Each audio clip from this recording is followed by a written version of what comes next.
From Woking. Hello, Sarah. Hello, hi. You're happy David Cameron is back? I'm very happy. I would never vote Labour.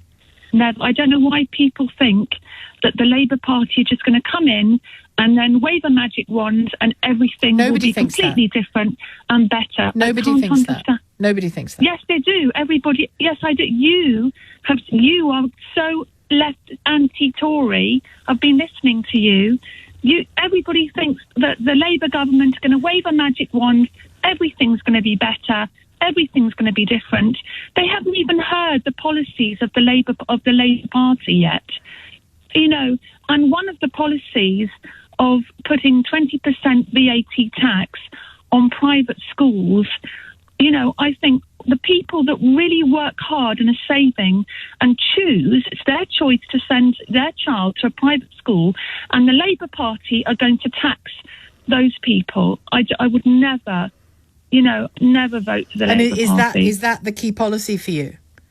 Well, that's important to me because I'm a parent. It is important to me, because 20% is a lot of money for people who choose to send their child to a private school and who are saving and make sacrifices. And, for people to think the Labour Party is going to wave a magic wand, everything's going to be better, everything's going to be different. I think they're kidding themselves. Well, Sarah, can I just address a couple of things? Honestly, I don't think anyone thinks that a magic wand can be waved to fix the woes of this country. And as for me being anti-Tory in and of itself, anti-Tory, I mean, I think my words over the years here will have to speak for themselves, I'm afraid. I'm not anti-Tory. I'm anti this incarnation of the Tory party, which I don't believe is a true one nation Tory party. But there are and have been brilliant one nation Tories in this country for decades, and who would absolutely be worthy of respect and worthy of people's votes. I just don't happen to think that any of them are in this iteration of the Conservative government or the last couple of iterations of the Conservative government that we've seen.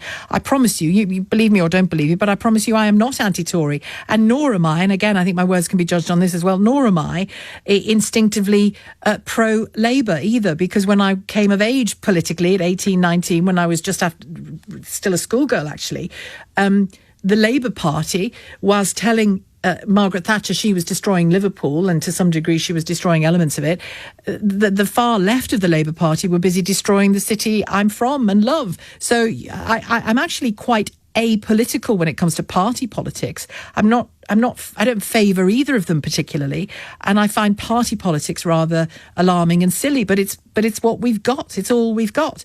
And if you think people think a magic wand can be waved, or that that's how they're approaching the next election, I don't think you're listening carefully enough to people, and you're certainly not listening carefully enough to this programme, because not only do I not think it, every Labour MP that sits here and is interviewed by me says explicitly that it's going to take a long time to get back on our feet and to have some hope back in this country. And I don't know, Sarah, how you can look back on the last 13 years and conclude that these are people we should continue to trust for another 5 years with the safety and thriving opportunities in our country. I don't know how you can see it. That doesn't make me anti-Tory. It makes me a person with eyes and ears. And how are we going to trust the Labour Party then? Well, you trusted the Tories and they let you down. So why should we trust the Labour? What are Labour going to do that is going to be so miraculous that we can put our trust in Labour Party? They're not talking about miracles. So what? You're saying Tories till we die? Well, just don't give the government don't give the country another chance to say what it wants ever again. No, but I want to know what the Labour Party are offering. Well, they'll tell you fully during an election campaign, but we can't have an election campaign because the party you currently favour is too afraid to call one. We're a democracy. The people should decide in a vote. Well, when the election comes, the election will come, and then we can decide. But, to say one party is suddenly going to be much better than the other, I think is wrong. I haven't said that. I haven't said that, ever.